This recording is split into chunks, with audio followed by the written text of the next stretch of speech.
proyecto, especialmente el proceso escrito, prioritariamente escrito del 75, en el desarrollo de un proceso ya sea en la vía ejecutiva, coactiva, ordinaria, sumaria, incidentabas, ¿no?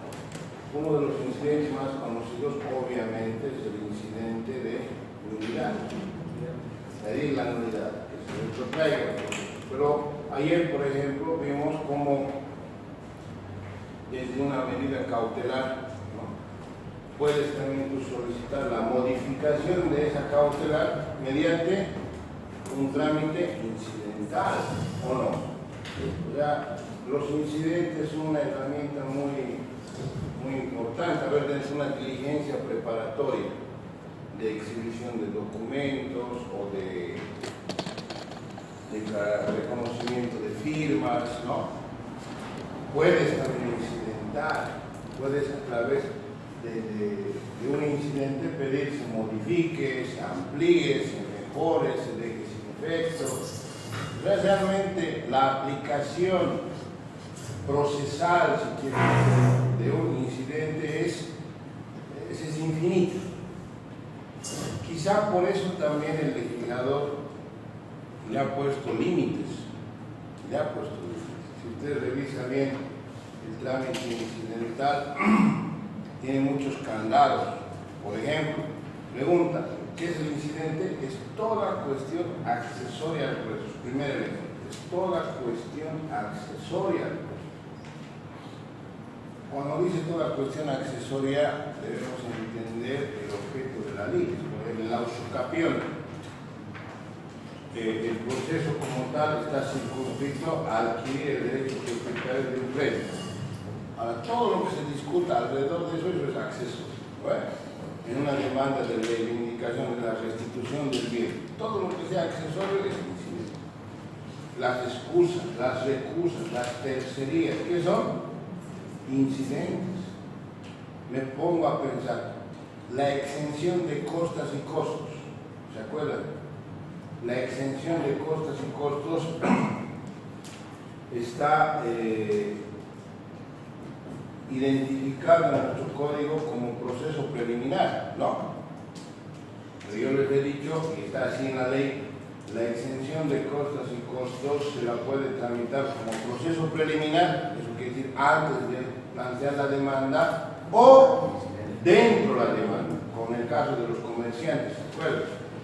Pregunta, en ese caso tan penoso de los comerciantes, ¿cuál sería el mecanismo procesal a través del cual se puede pedir la exención? Incidente. En vía incidental pide exención de costas y costos. O miente. Entonces, si se da cuenta usted, los incidentes parecen poca cosa y no lo son. No lo son, para nada. Precisamente por la posibilidad de plantear en cualquier momento un incidente, el legislador es muy canchero, ¿no? Esto es algo que en el anterior código no había, no estaba tan claramente redactado. En cambio, en el actual, sí, en el actual lo han puesto, pero con letras de molde. No recuerdo ahorita, les digo, dice de manera precisa, la interposición de un incidente no suspenderá la tramitación del proceso. Eso es clarito, te está diciendo. Ojo, cuidado que quieras chicanear porque, no, aquí dice, artículo 339, regla general. Los incidentes no suspenderán la prosecución de la causa principal. Esa es la regla. Antes no decía tan taxativamente. A menos que la ley expresamente lo señale. Un ejemplo de a menos que la ley expresamente lo señale, la excusa y la recusa. En especial la recusación. La recusación se la hace en vía incidental. Y si el juez se allana, pues el proceso se suspende en cuanto hace a la competencia de ese juez. Un ejemplo, ¿no? ¿Entienden? La tercería de dominio excluyente. son casos específicos en donde la ley establece que se va a suspender siempre y cuando sea aprobado. En los demás no corresponde. Entonces, ya te está poniendo un candado, pero todo tiene, como hay una regla, hay una excepción. Otra regla que ha puesto el legislador está en cuanto se refiere al número de incidentes. Si mal no estoy, cuando los incidentes son manifiestamente improcedentes, ¿no? El juez, sin necesidad de correr traslado, te lo puedes rechazar, te establece la temeridad e inclusive te multa, ¿no? Te multa, costas y costos, que son geométricamente, si quiere usted, sancionados hasta 5 veces, ¿verdad? En el primer incidente dice costos en 500 bolivianos, 500, has perdido. En el segundo, ya es 1000. En el tercero, 2000. En el cuarto, 4000. En el quinto, 8000. O sea, ahí es geométricamente, ¿no? Van doblando. No dice más el legislador. ¿Qué pasa al sexto? Puede ser un suicidio y sigues queriendo meterlo. Entonces también viene ahí los mecanismos. Como verán, el incidente se ha tratado de equilibrar. Por una parte, se les reconoce a los abogados la posibilidad de activar estos incidentes cuando ellos lo vean conveniente. Se les aclara que la interposición de un incidente no suspenderá la tramitación del proceso salvo disposiciones expresas de la ley, y finalmente al juez se le otorga herramientas que le permitan frenar esa acción dilatoria de los abogados, como es este tema del rechazo en línea y el tema de las multas y sanciones de manera geométrica. ¿Ya? Entonces, ambas partes tienen sus pesos y sus contrapesos. Si me preguntas, clases de incidentes, hay dos clases de incidentes. Uno, por su tramitación. Y es lógico, casi la mayoría es así. Incidentes en audiencia e incidentes fuera de audiencia. Como alguien diría, incidentes orales e incidentes escritos. Si tú lo planteas dentro de la audiencia, obviamente tendrás que interponerlo en la vía oral, fundamentarlo en la vía oral, e inmediatamente el juez correrá traslado y lo resolverá. Eso es incidente en audiencia. Si se da cuenta en el desarrollo de la audiencia, ya sea en la preliminar o en la complementaria, dependiendo, si usted advierte algún tipo de error, vicio, etcétera, lo plantea en vía incidental inmediatamente. Y la otra es incidentes fuera de audiencia, lo cual se hace mediante, en forma escrita. Por ejemplo, hoy día me citan con la demanda, yo tengo 30 días para contestar y advierto de que la citación ha sido defectuosamente realizada, o sea, me han citado en el domicilio real correcto, pero no me han adjuntado las copias. Hemos pido la nulidad de la citación por falta de copias, ¿no? Eso es escrito. ¿Qué más les puedo decir? En un extraordinario, no en un monitorio, en un ejecutivo me notifican y alternativamente ejecutan el embargo, y el embargo está mal realizado. Pido la nulidad del embargo en vía incidental, pero es escrito. Entonces, si se da cuenta, es interesante tener presente que los incidentes se las puede plantear dependiendo la instancia o la etapa o la fase, por escrito o en forma oral. Es más, casi nunca he visto, pero la ley no prohíbe. ¿Puedes interponer un incidente en la etapa de apelación? Sí, ¿por qué no? ¿Puedes interponer un incidente en casación? Sí. ¿Puedes interponer un incidente en ejecución de sentencia? Desde luego que sí. O sea, no hay prohibición alguna que disponga ello. Mucho depende de la particularidad y la necesidad y la manera en la que la argumentas. ¿Ya? Entonces, ahí estamos, ¿no? Incidentes orales e incidentes escritos. Por su regulación, por su regulación. Incidentes nominados e incidentes innominados. Es igual que las cautelares, ¿no se acuerdan? Cautelares nominadas e innominadas. Y lo mismo aquí. Si usted ve su código, en el artículo 338 siguiente dice disposiciones generales. Bueno, del 338 al 344 se habla de determinadas reglas que deben cumplirse en todos los incidentes, ya sean orales o escritos. Perfecto. Esta regulación es lo que se llama incidentes generales. Ahorita le voy a explicar. Y si usted ve el artículo 345 en adelante, ya se habla de manera precisa. Incidente de acumulación, 1. Incidente de excusa y recusa, artículo 347, 2. Incidente de rendición de cuentas, artículo 357, 3. Incidente de tercerías, 359, 4. Conclusión, si a mí me preguntas por la tramitación, ¿cuántas clases de incidentes hay? 2. Incidentes genéricos e incidentes especializados. Los incidentes especializados, ¿cuáles son? Son aquellos que tienen una regulación precisa. Ejemplo, acumulación de procesos, tercerías, excusas y recusas y rendición de cuentas. ¿Qué son esos? Incidentes especializados, porque existe una regulación precisa en el código. ¿Y cuáles son los incidentes genéricos? Aquellos que no tienen una regulación especial, pero que por su naturaleza se asume que son una cuestión accesoria al proceso. Ejemplo, nulidad.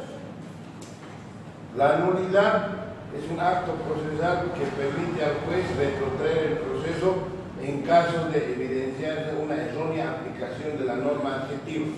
¿Dónde está regulado la nulidad?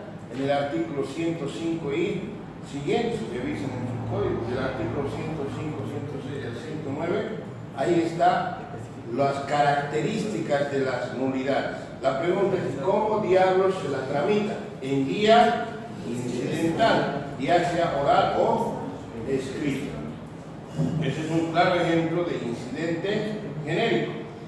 Otro ejemplo de incidente genérico, lo que ayer les comentaba, el artículo 321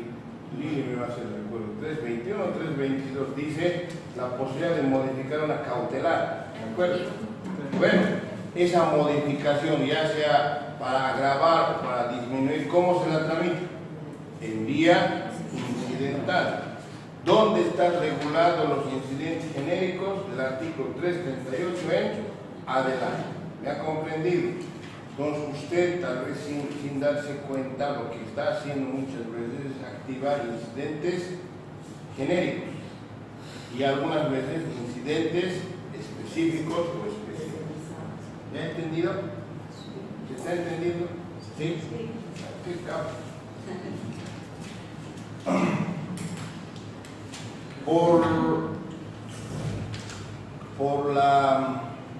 Por el tipo de controversia,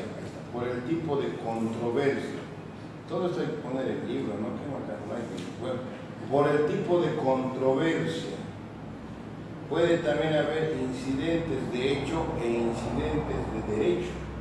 Artículo 342, parágrafo 3. ¿Por el tipo de qué?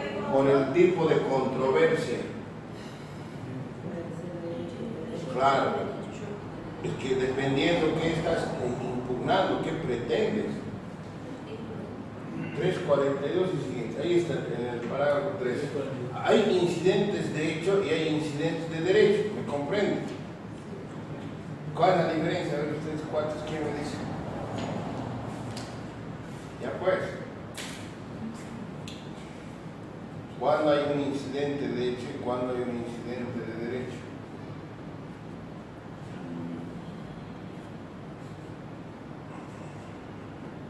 Derecho cuando hay que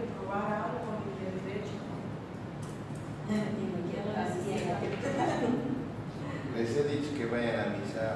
De derecho es cuando no proponen prueba, creo, ¿no? La parte. ¿Por qué no proponen prueba?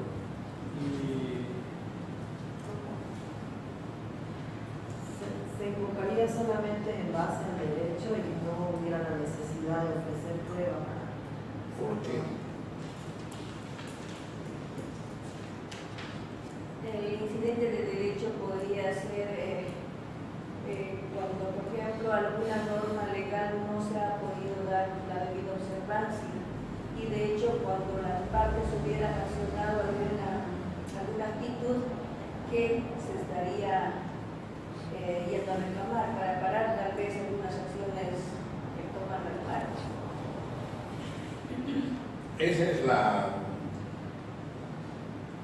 lo que dice la doctora, es la manera tradicional de conceptualizar estas figuras, que no son del todo correctas. Varias veces, hasta yo en mis años jóvenes, decía lo mismo. Decía, y escúchenme, así decía, ahora ya no digo. Ahora enséñame, ¿qué decía? Los procesos de derecho son aquellos en donde cuestionas la errónea aplicación de la ley. Y los procesos de hecho son aquellos donde necesariamente tienes que ofrecer pruebas. No decía nada. En cambio ahora ya la entendí. Si uno se pone a razonar, colegas, ustedes díganme si se entiende lo que estoy explicando, porque esto te sirve tanto para saber incidentes de hecho, incidentes de derecho, procesos de derecho, procesos de hecho. Lo mismo, el concepto es decir lo mismo. Escúchame. Siempre, ya sea en una cuestión de hecho o de derecho, vas a argumentar la errónea aplicación de la norma, siempre, con un razonamiento lógico. Esto es derecho, está en base a leyes. Entonces siempre vas a cuestionar, por un lado, vas a cuestionar tú que en un caso concreto se está aplicando erróneamente la norma, o miente. Y por el otro lado te van a decir que no es al revés, que se está aplicando correctamente la norma. Díganme qué demanda se puede activar sin ampararse en la ley. No existe. Una cosa que la menciono, no, pero siempre tiene que estar amparada en la ley, o miente. Siempre.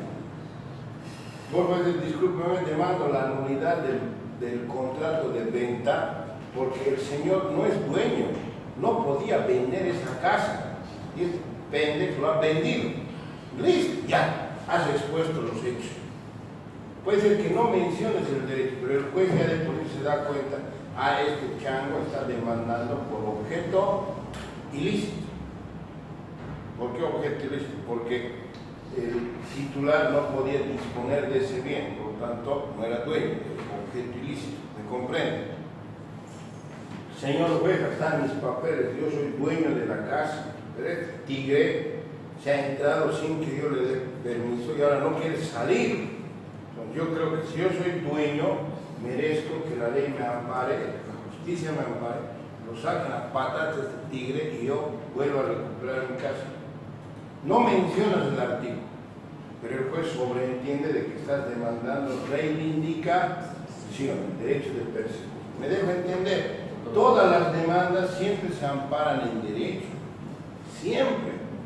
No es que en los procesos de hecho argumentan hechos controvertidos y en los de derecho errónea aplicación. No es. Siempre los jueces necesitan que las partes cumplan con la carga de la prueba. Les he dicho, la sola lectura de la ley, por más capo que seas para leer, no te va a resolver el conflicto. Necesariamente tienes que contrastar entre la norma y el hecho. Siempre. Entonces, usted cuando aporta prueba, se supone que no va a ir a demostrar el derecho como tal, porque el derecho ya está en la norma. Lo que vas a ir a demostrar es los hechos.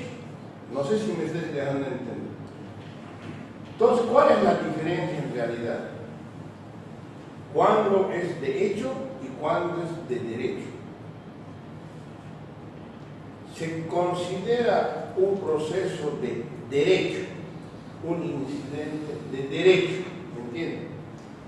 Cuando el juez asume que la prueba cursante en el expediente es suficiente para resolver la controversia. No es que en los procesos de derecho no hay prueba, hay prueba. Es incoherente pensar que en los procesos de derecho no hay prueba. Tiene que haber. La diferencia está en que los jueces consideran que esa prueba que está en el expediente es suficiente. Como es suficiente, ya no necesitan que se les presente más prueba. Ellos lo califican como incidentes de derecho, ¿me entienden, no? En cambio, si ellos consideran, porque es un tema del juez, que la prueba cursante en el expediente es insuficiente para dilucidar la controversia, en ese caso lo calificarán como de hecho. Y al calificarlo como de hecho, obviamente tendrán que abrir un término de prueba. Esto se entiende de mejor manera en el anterior código. En un proceso ordinario, por ejemplo, vos presentas tu demanda y siempre adjuntas una prueba preconstituida en el anterior sistema, ¿se acuerdan? Corre traslado en la otra parte, puede ser que se allane a tu prueba o puede ser que ofrezca también su prueba. Y una vez que tiene la demanda y la contestación, el juez que tiene que hacer, calificar el proceso, de hecho o de derecho. Si es de derecho, réplica, dúplica, sentencia. Si es de hecho, términos de prueba, puntos de prueba, término probatorio y sentencia. Así era o no era así. En el actual también hay, solo que ya no es tan preciso, pero sigue existiendo esa posibilidad. Le doy un ejemplo. Yo, Fabio, demando la nulidad del contrato de donación por falta de forma. ¿Entienden? El artículo 549 del Código Civil, numeral 1, dice que cuando la ley establece una formalidad y usted no la cumple, ese contrato es nulo. El artículo 592, si mal no estoy, del Código Civil dice que los contratos de donación tienen que ser mediante escritura pública. A veces Tribilín de mi abuelo ha hecho la donación a su ex de las casas, todo, pero mediante documento privado reconocido ante el notario y protocolizado. No se ha cumplido la figura de la forma, ¿entiendes? Entonces yo lo único que hago es adjuntar ese pinche documentito, así, ¿no? Del notario, y le digo, señor juez, por la documental adjunta, usted podrá acreditar que en su contenido se refiere a una donación, pero que en su forma es una escritura, es un documento privado, reconocido, bla, bla, bla. Cuando la ley en su artículo tanto dice que es escritura, y la escritura es de esta manera, consiguientemente demando la nulidad de este contrato, conforme por el principio de legalidad y de basto juicio. ¡Listo! Corre el traslado, la otra parte dice eso es mentira, además que el abuelito era buena gente, el otro era soñar, todo. ¡Listo! Pregunto yo, en ese caso específico, ¿el juez necesita mayor prueba? ¿Me sirve para dilucidar esta controversia la confesión? ¿Qué diablos van a confesar?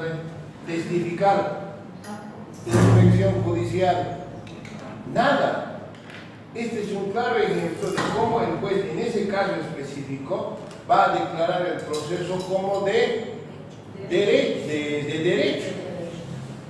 Fíjese, no es que en los procesos de derecho no hay prueba, hay prueba, solo que el juez considera que esa prueba es suficiente. ¿Me ha entendido? Ejemplo B, usucapión. Yo, Fabio, demando usucapión del lote de aquí al frente.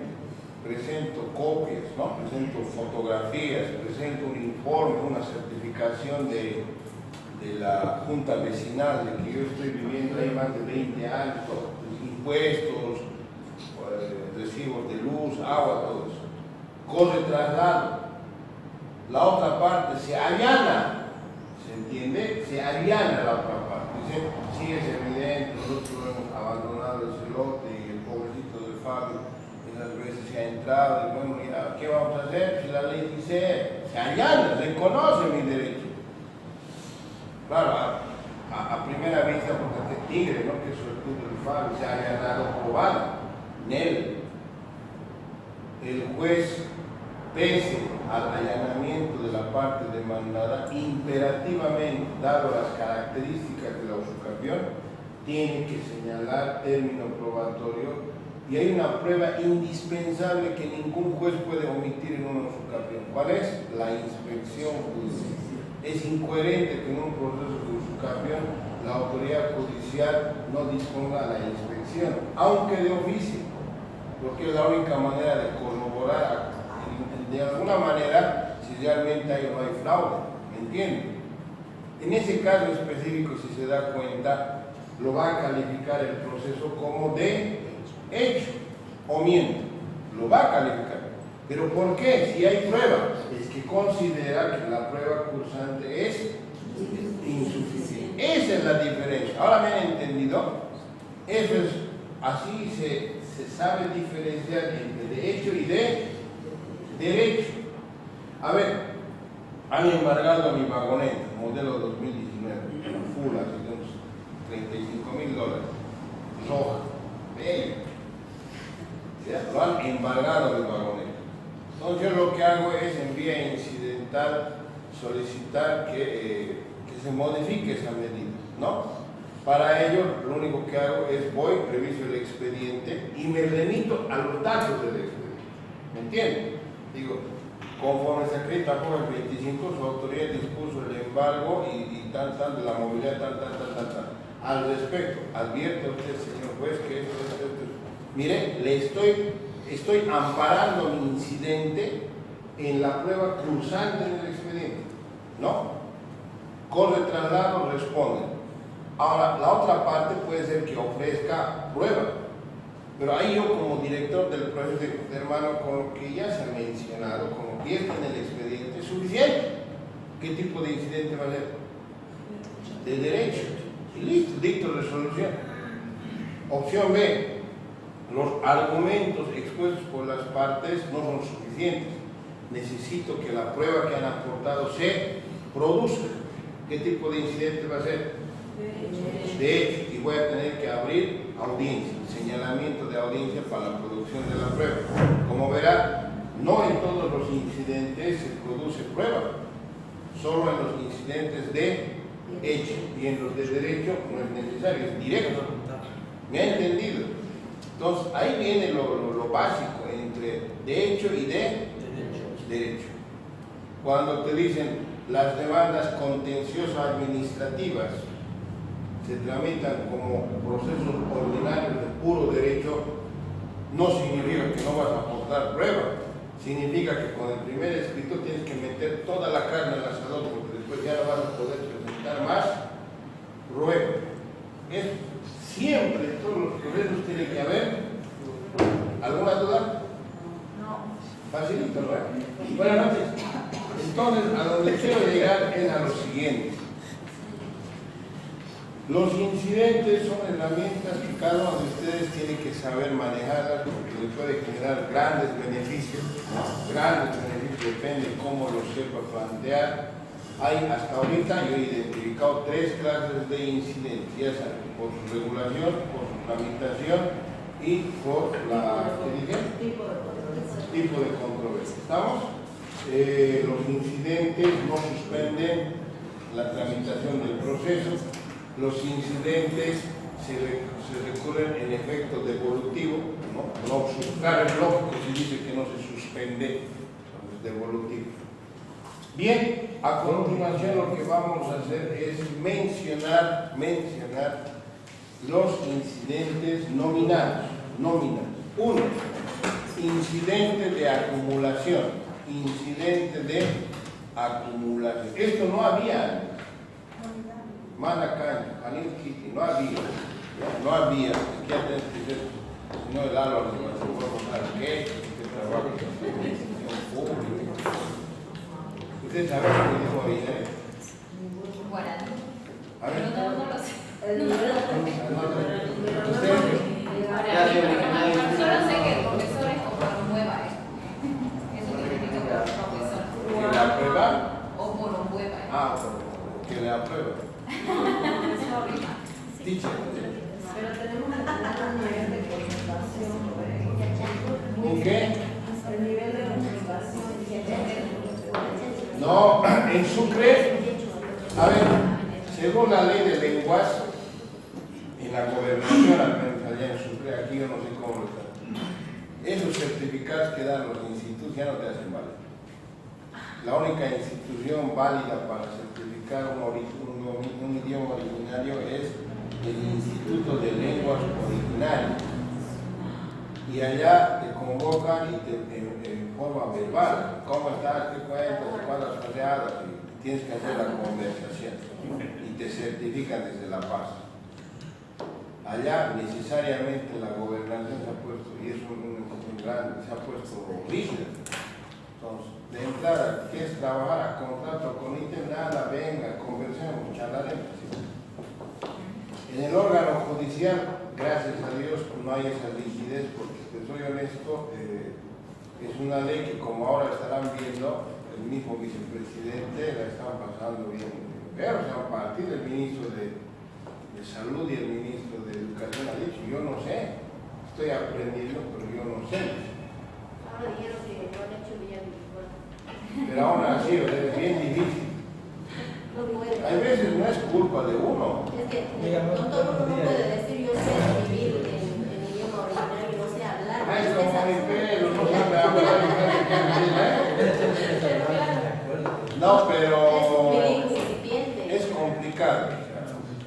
Yo creo que van a sacar una ley y van a disponer una vacante ley, algo así, porque está en la Constitución. Tienen que dar un espacio.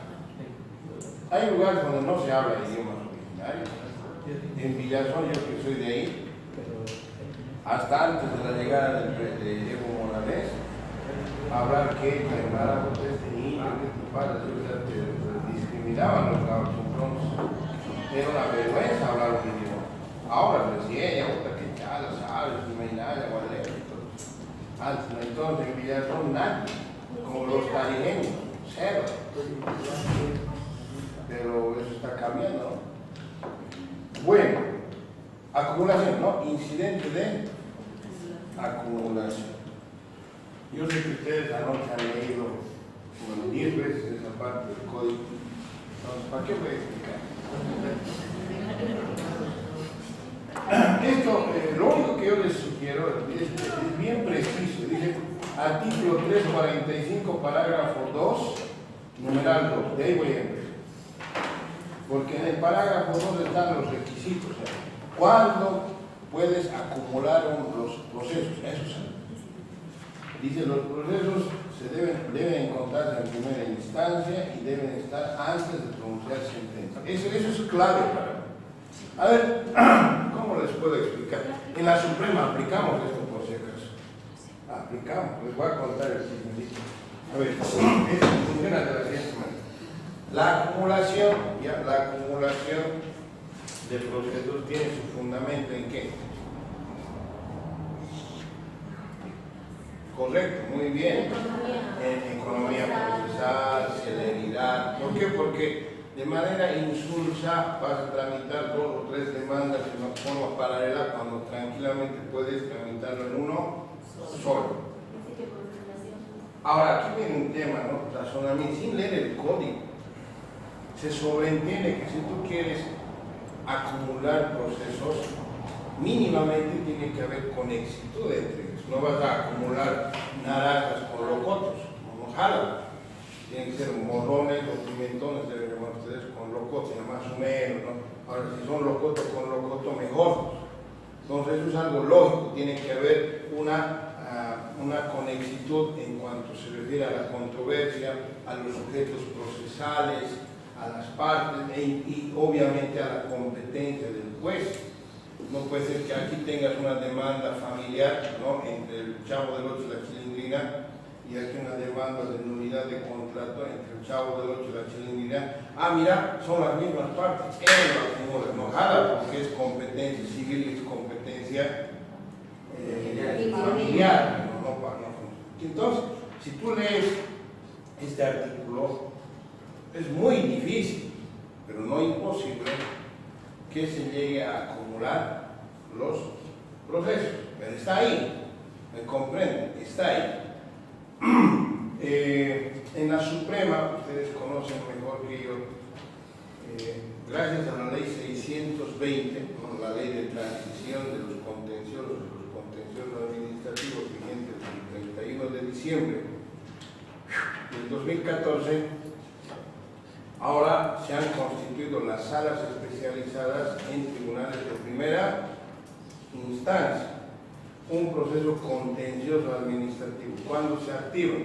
Cuando se agota la instancia administrativa. Por ejemplo, impuestos internos.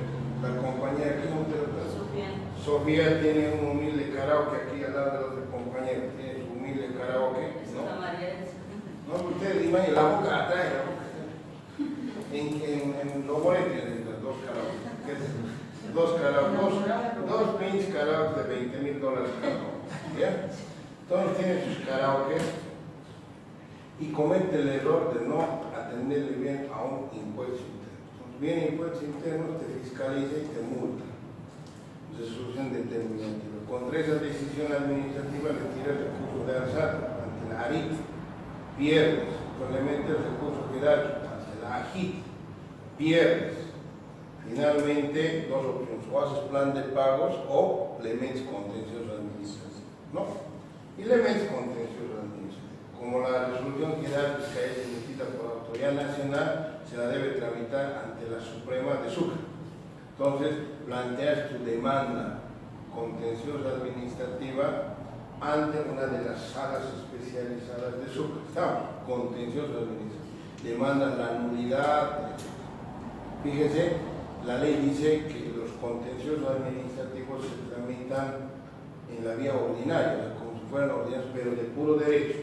Ahí, por ejemplo, la calificación del proceso ya no depende del juez. La ley ya te dice que es de puro derecho.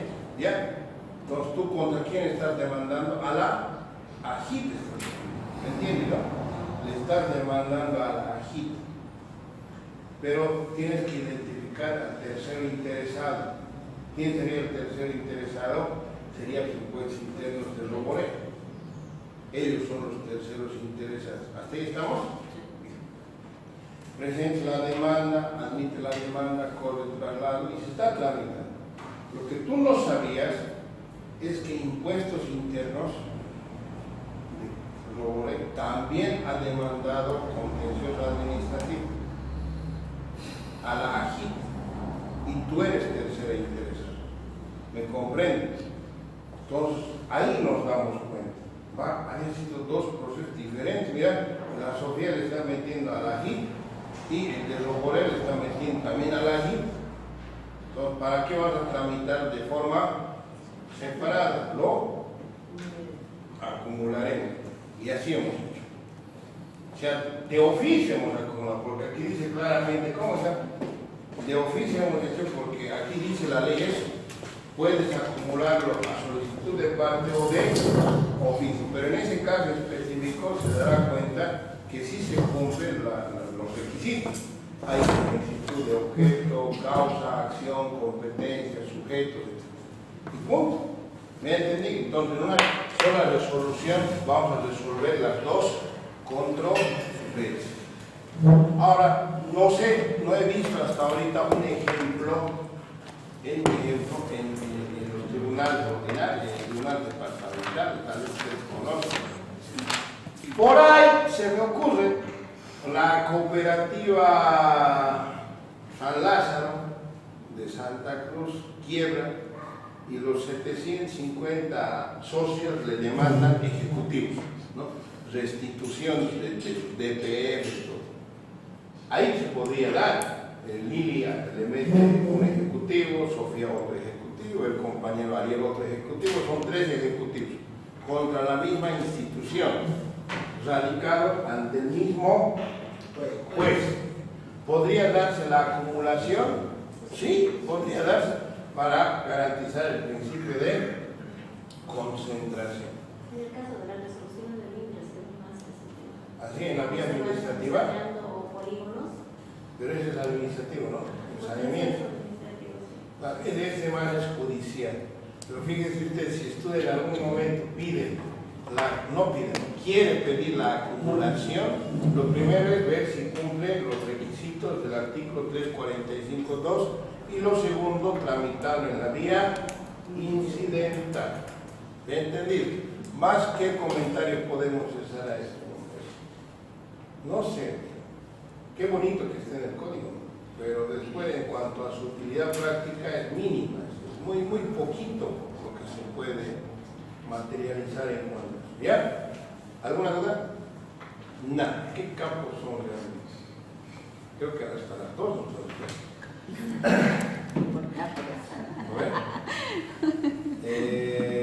ahora vamos a lo que me gusta, recusación y excusa. Pregunta: ¿cuál es el fundamento de la excusa y la recusación? ¿Quién me dice? Sí. Disculpe. Alejarlo a la autoridad judicial del conocimiento de la causa. No, ¿qué es lo que se quiere? No. ¿Cuál es el fundamento? Garantizar la imparcialidad del juzgador. ¿Dónde dice? ¿Quién tiene Constitución? Artículo 120.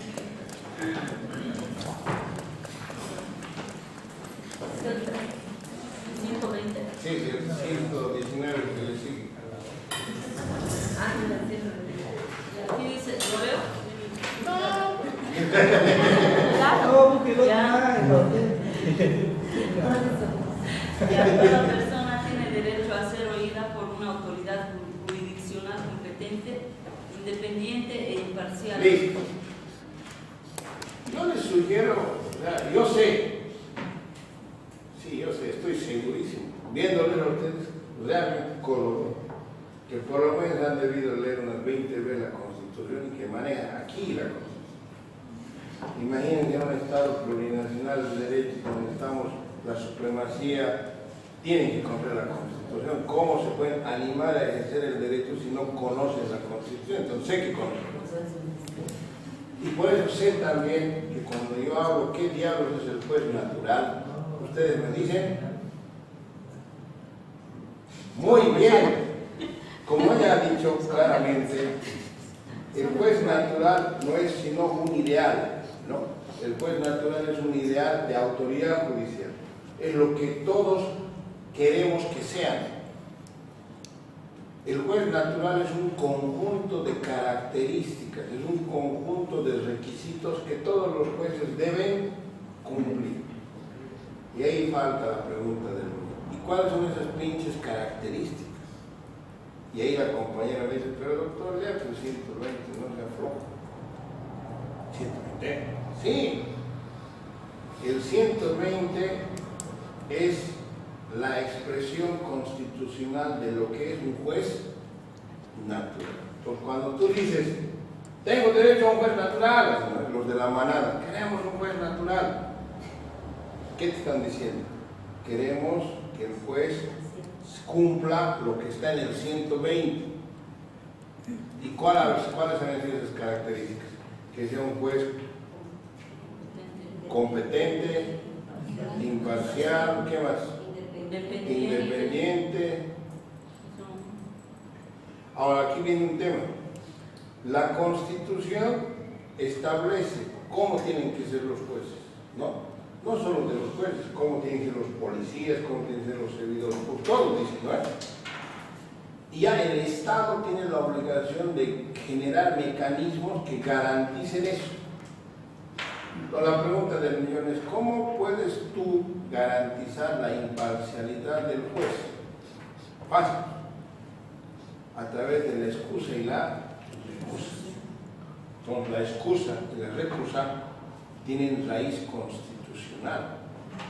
La excusa y la recusa son mecanismos procesales mediante los cuales se pretende garantizar la imparcialidad del juez.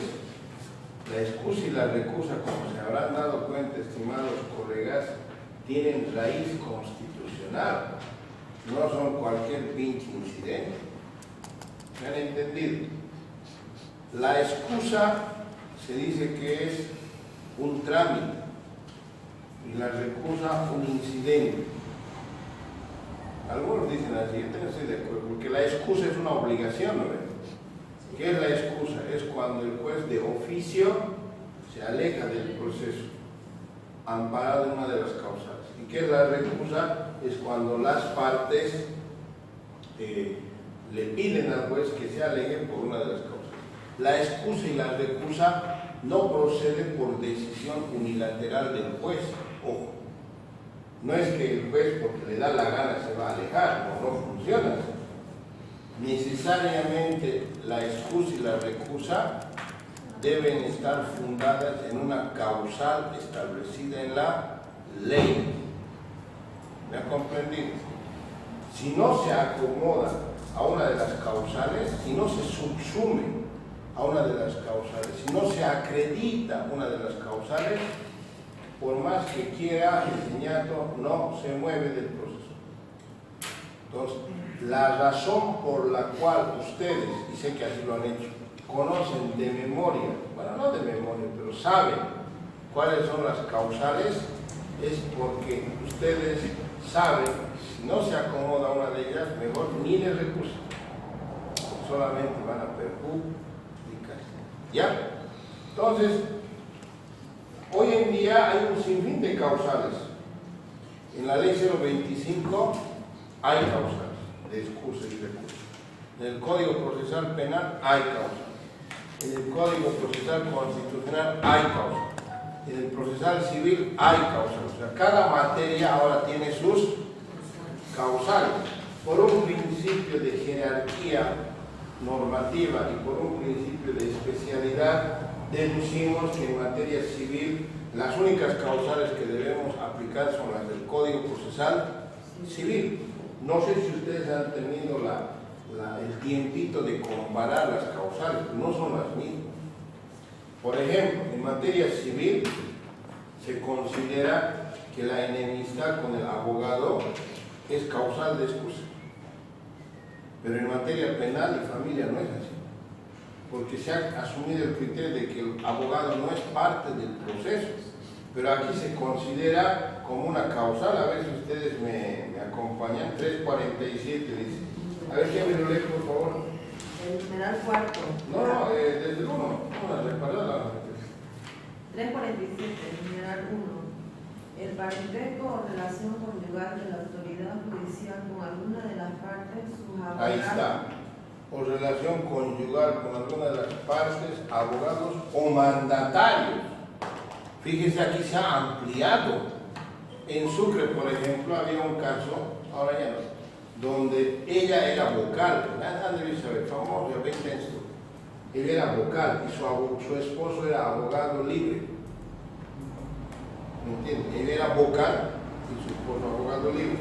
Hay veces, por XZ razón, las causas de su esposo llegaban a su sala y ella por moral se excusaba, porque no, todavía es peligroso eso, y le daban, porque la ley no preveía. Hoy en día ya no es por moral, hoy en día es una obligación, y no solamente abarca a las partes, sino a los mandatarios. Del doctor Vargas, el flaquito, recientemente vocal, mejor no se ha sacado, no sé qué. Vocal civiles.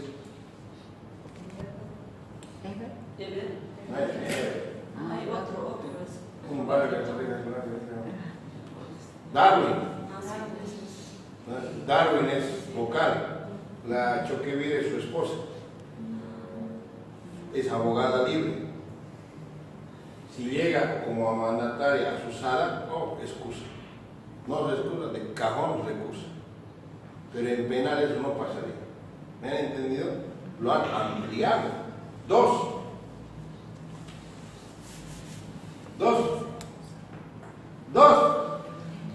La relación de compadre, padrino o ahijado de la autoridad judicial con alguna de las partes proveniente de matrimonio o... Ojo, esto de relaciones espirituales solamente está en dos: matricidio o bautizo, no hay más.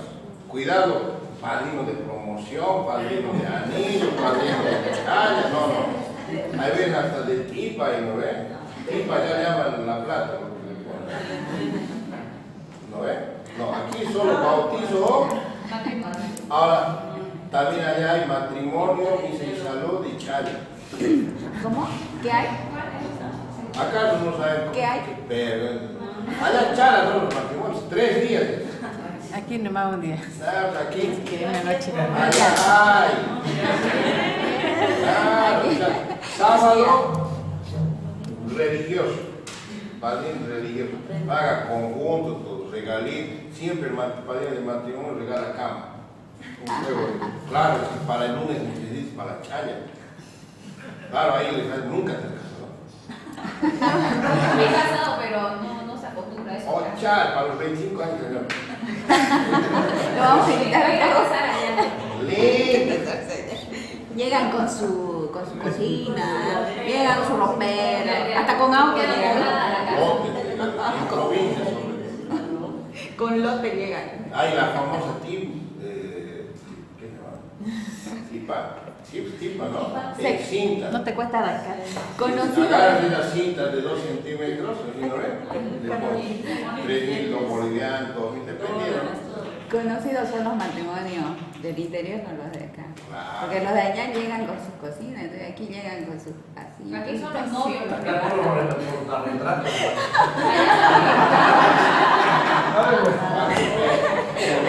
Con vaso, taza. Aquí no cuesta buscar todo. ¿No? El segundo día es padrinos de misa y salud. Hay que ir allá. Misa y salud. El tercer día es padrino de haya. Y ahí le pones inclusive padrino de religioso. Antes, por ejemplo, se permitía a los oficiales de registro civil casar fuera de su oficina. Entonces, yo he visto varios casos donde muñequeaban al tatacura, el cura les hacía casar en el templo, en lo religioso, y ahí mismo se casaban en lo civil. Claro, es cuestión de hablar con el cura. Hoy en día ya no se puede, todo es ahora en su oficina, ¿no? Sí. Entonces, vos te casas, tienes 4 padrinos, pero el único que puede ser causal de excusa es el de religioso. Los otros 3, nada que ver. ¿Ya entendí? Entonces ahí viene un tema interesante. Legalmente no existe pues padrino de civil, porque en el acta entran como testigos, no entran Testigos, como no, padrinos. testigos. En cambio, en el matrimonio sí entran como Sí. padrinos. Entonces hay formas de acreditar ese estatus. ¿Ya? 3. La amistad íntima de la autoridad judicial con alguna de las partes o sus abogados que se manifestare por trato y familiaridad constante. Es complicado probar. He visto los 3 casos. Han apuntado fotografías del juez comiendo una patasca con una de las partes. Y el otro dice, pero eso es amistad íntima. Yo no puedo tener. ¿Cuál es el problema? Entonces, ¿qué es amistad íntima? Puta, ahí está escondida. Claro, es medio subjetivo, ¿no? Entonces es un tema de criterio. ¿Ya? Hay también a jueces, porque a veces, imagínense que Por usted ahí. es juez de sentencia y te llega el caso La Manada. Puta, lo primero que yo creo que vas a hacer es excusarte. Tanta presión. ¿No ve? Entonces puedes excusarte amparado en esto. Amistad íntima, me dice tu foto. Y si tu colega te dice cuerno, no, eso no es amistad íntima. Y ahí se genera el debate. Yo haría eso, me excusaría. ¿Para qué me voy a estar ahí tanta presión? Pero bueno. 4. ¿Por presión se enemistad, puede? odio o resentimiento. El 4. Por eso. La enemistad, odio o resentimiento de la autoridad judicial con alguna de las partes o sus abogados que se manifestare por hechos conocidos. ¿Sí? Puta, aquí hay un cocharo, capo. En esto se llama capo. Él es capo. Pero no van a ser aquí feos. ¿Saben qué les voy a contar de este cuate? Un choquito es viejito. tigre, cochalos, los cochalos son, exacto, cochalos y paseños son tigres. Pero este cochalo, ¿saben qué ha hecho?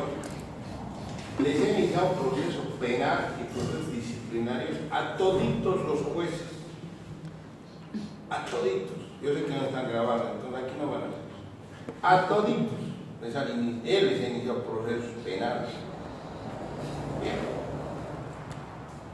Y acto seguido, todos los que tienen procesos ejecutivos de los bancos van a leer para que los patrocinen. Y él se apersona. Basta con que se apersona y hay la causa. Y tienen que declinar. Y como a toditos les han reventado procesos, va a provincia sus procesos. Tigre. ¿O no? Él da cátedra para chicanera. Entonces, ese Choquito ha hecho mucha plata solo con esta causa, con la causa de enemistad. ¿Ya? Y los mismos jueces no lo quieren ver.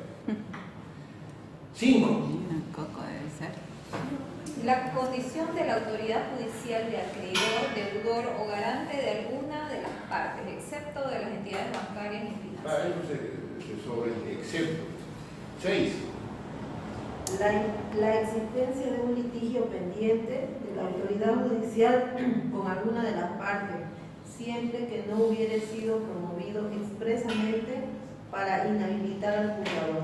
Bueno, eso se ha entendido en la jurisprudencia que el proceso no se ha iniciado una vez iniciado el otro proceso. Hay veces llega a tu juzgado y te busca una causa. Ahí no vale. Pero si el proceso ha sido antes de que la causa llegue a tu juzgado, sí. ¿Ya? 7. La condición de la autoridad judicial como abogado, mandatario, testigo, perito o tutor en el proceso que deba conocerse. Bueno, eso sí hay. 8. Haber manifestado criterios sobre la justicia o injusticia del litigio en que consta el actor antes de asumir conocimiento de él. Antes de asumir. Ahora, eso de haber manifestado criterios sobre la justicia o injusticia del litigio que consta en actuado judicial, de ahí se sale. O sea, tiene que ser dentro del proceso. Por ejemplo, que en un momento él ha sido juez y luego ha obtenido el cargo de vocal. A eso se refiere. No se refiere a lo que, por ejemplo, hay un magistrado del TCP que cada vez que le preguntan a usted qué opina de las redes, ¿es legal? Nadie puede mover el sentencia, la más justa de todas es legal. Entonces, eso no se consideraría emitir un criterio anticipado, porque no es dentro de un proceso. Entonces, se discuten los temas, especialmente en niveles altos. 9. Los beneficios importantes como regalos recibidos por la autoridad judicial de alguna de las partes. 10. La denuncia o querella planteada por la autoridad judicial contra una de las partes o la de cualquiera de estas contra aquel con anterioridad a la iniciación del etc. Bueno, en realidad el tema de la excusa y la recusa, ¿qué más les puedo comentar? Mira, la tramitación es cuestión de que lo lean, hay vacíos legales, ustedes presumo están más familiarizados con su tribunal, ¿no? La mayoría solo deben tener procesos aquí, muchas cosas no es, ¿no? El juez, en teoría, en el primer actuado, no solo el juez, también los vocales, al momento de revisar el proceso, lo primero es acreditar si están o no comprendidos en una de las causales. Si consideran que están dentro de una de las causales por un principio de imparcialidad, ¿no? Deben, mediante resolución fundamentada, excusarse. Una vez que se establece la excusa, pasa al siguiente juez llamado por ley. En el caso de los jueces, al siguiente. Si es el tercero, pasa al cuarto. Si es el cuarto, pasa al quinto. Y en el caso de las salas, al vocal siguiente, al presidente en este caso, para que él disponga si es legal o ilegal. Si es legal, o sea, si se adhiere a la excusa, convocará a otro vocal. Y si no, entonces lo remitirá para que se pruebe esa causa. En los jueces es lo mismo. En el caso de la recusa, si usted como abogado considera que esta autoridad judicial debería de haberse excusado y no lo ha hecho, envía incidental, plantea, ¿no? Señor juez público, señor vocal, envía incidental, interpongo recusación. Y ahí tú ya fundamentas, dirás, la ley dice esto, el artículo dice esto, por la prueba adjunta se acredita que usted está completo, por lo tanto lo recusa. Entonces ya no hay mucho problema. Hasta ahí, en el caso de la Suprema es más chengo. En el caso de la Suprema, cosa que la mayoría no deben estar, no les interesa, porque no lo tramitan ahí, pero nosotros trabajamos ahí, hay un problema. Si aquí ustedes recusan a todos los de la sala plena, a toditos los miembros de la sala plena, a todos los vocales, ¿quiénes suben? Los que lo que antes se llamaba conjueces, ahora se llama vocales suplentes, ¿no? ¿Quién es vocal suplente? Un juez público. La misma ley dice en sus disposiciones transitorias que el Consejo de la Magistratura anualmente va a evaluar a todos los jueces públicos y los mejorcitos van a ser designados vocales suplentes. Yo creo que Egues, cuando vino a inaugurar el año judicial, o el presidente, no sé quién, ha debido ya posesionar a los vocales suplentes, ¿o no? ¿Todavía? En varios distritos ya se ha hecho ya. Aquí hay un vacío legal, no les digan, pero la pregunta es, ¿y el Consejo de la Magistratura ha evaluado a los vocales, a los jueces? No ha evaluado, que yo sepa, no hay reglamento. No sé bajo qué criterio, pero así está. Pero doctor, ha evaluado. Otros años no lo han hecho. Ahora han evaluado. El año pasado sí. ¿A los jueces? Sí, los conciliadores. Jueces, secretarios, a todos.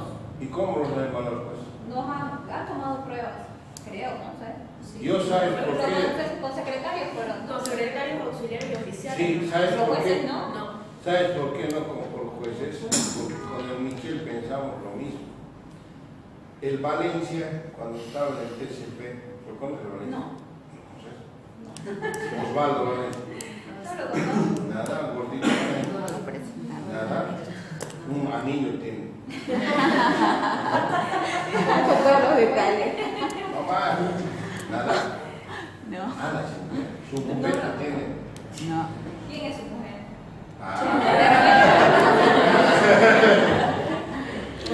Eso están grabados, no los voy a decir. Creo que es de familia, no sé. Pero bueno, el Tribunal Constitucional Plurinacional en la vía del Maestro número 300 en Sucre saca la sentencia constitucional 499 quebrado 2016. ¿Te acuerdas? 2017. ¿No te acuerdas? Sí. ¿Qué pasó? Esa sentencia dispone que todos los jueces son pinches transitorios. En la vida todo tiene una razón, nada es al azar.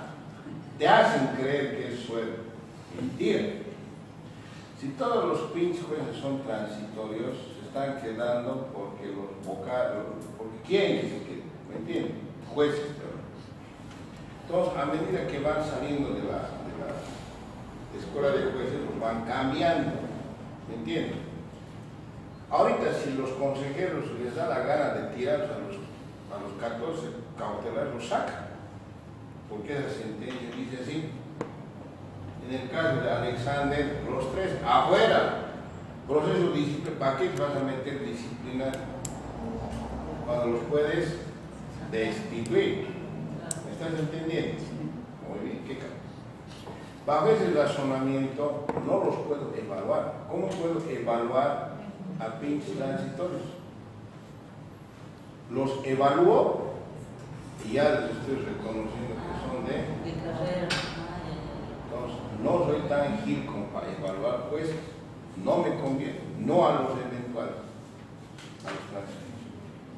Por eso le digo, ese es el obvio. Entonces, no sé cuál es el criterio para designar a los vocales suplentes, pero tiene que haber vocales suplentes, o sea, estás entre los dos, ¿no?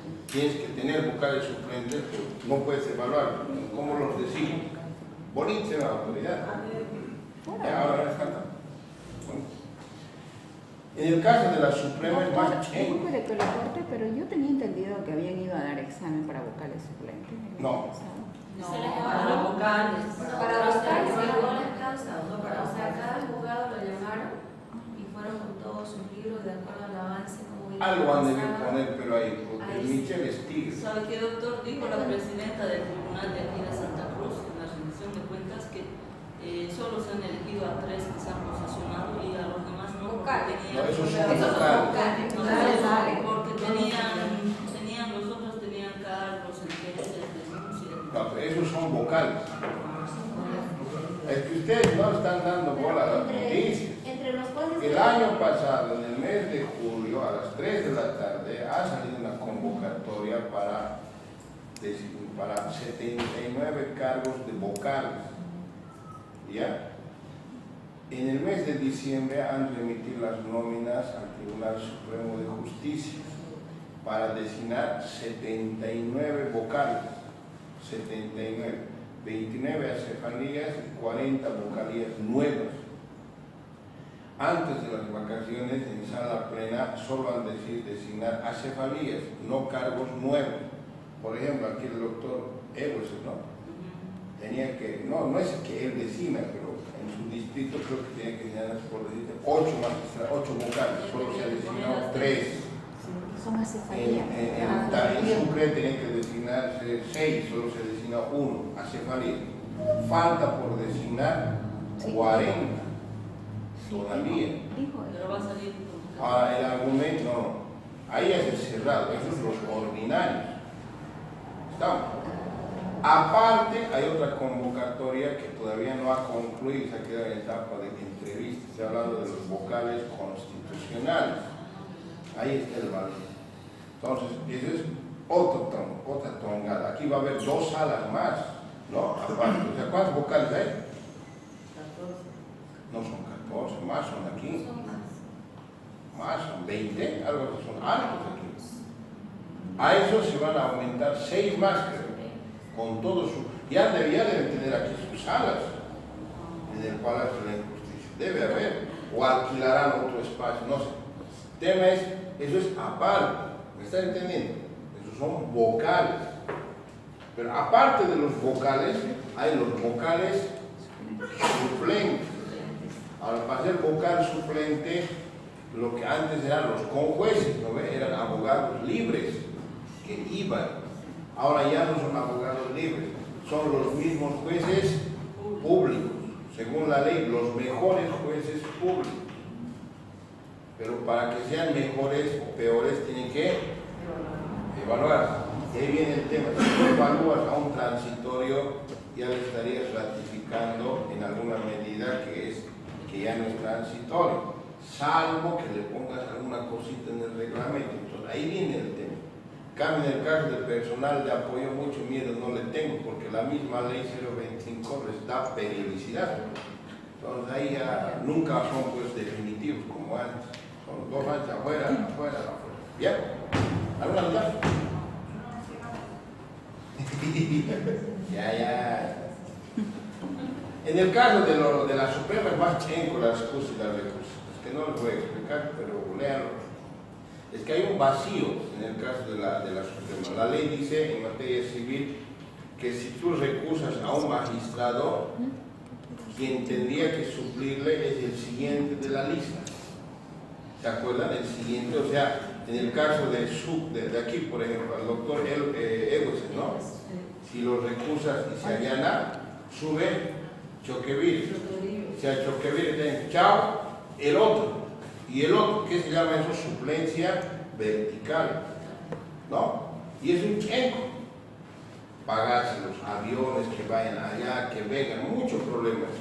Mejor es que sea como en los vocales. Este vocal a este, ahí adentro. Esa es suplencia horizontal. Entonces, con David Balda, esas veces que ahora es vocal, hicimos un acuerdo modificando de alguna manera y hoy en día estamos aplicando la suplencia horizontal y no la suplencia vertical. Esto sobre todo por los juicios de responsabilidad. Imagínense a ver, tú si te magistrada un día vas a hacerlo, la vas a pensar 2 veces para realizar al tuto, porque el tuto no es cualquier, es peso pesado, se va allá con las Naciones Unidas, con la ONU, fuerte, no es cualquier proceso. ¿Me entendí? Cualquier chenco. No es cualquier chenco. Y todos son cochalos. El tuto es cochalo, el Álvaro es cochalo. Pesos pesados son los cochalos. ¿Algún cochalo aquí? La Sofía es cochalo. Peso pesado. Ah, no es cualquier. 3. Rendición de cuentas. Rendición de cuentas. El día incidental. Esto es lo que les he contado de ayer del hotel, ¿se acuerdan? El hotel de aquí de Paga que le invité a la gente. Y finalmente vienen las tercerías.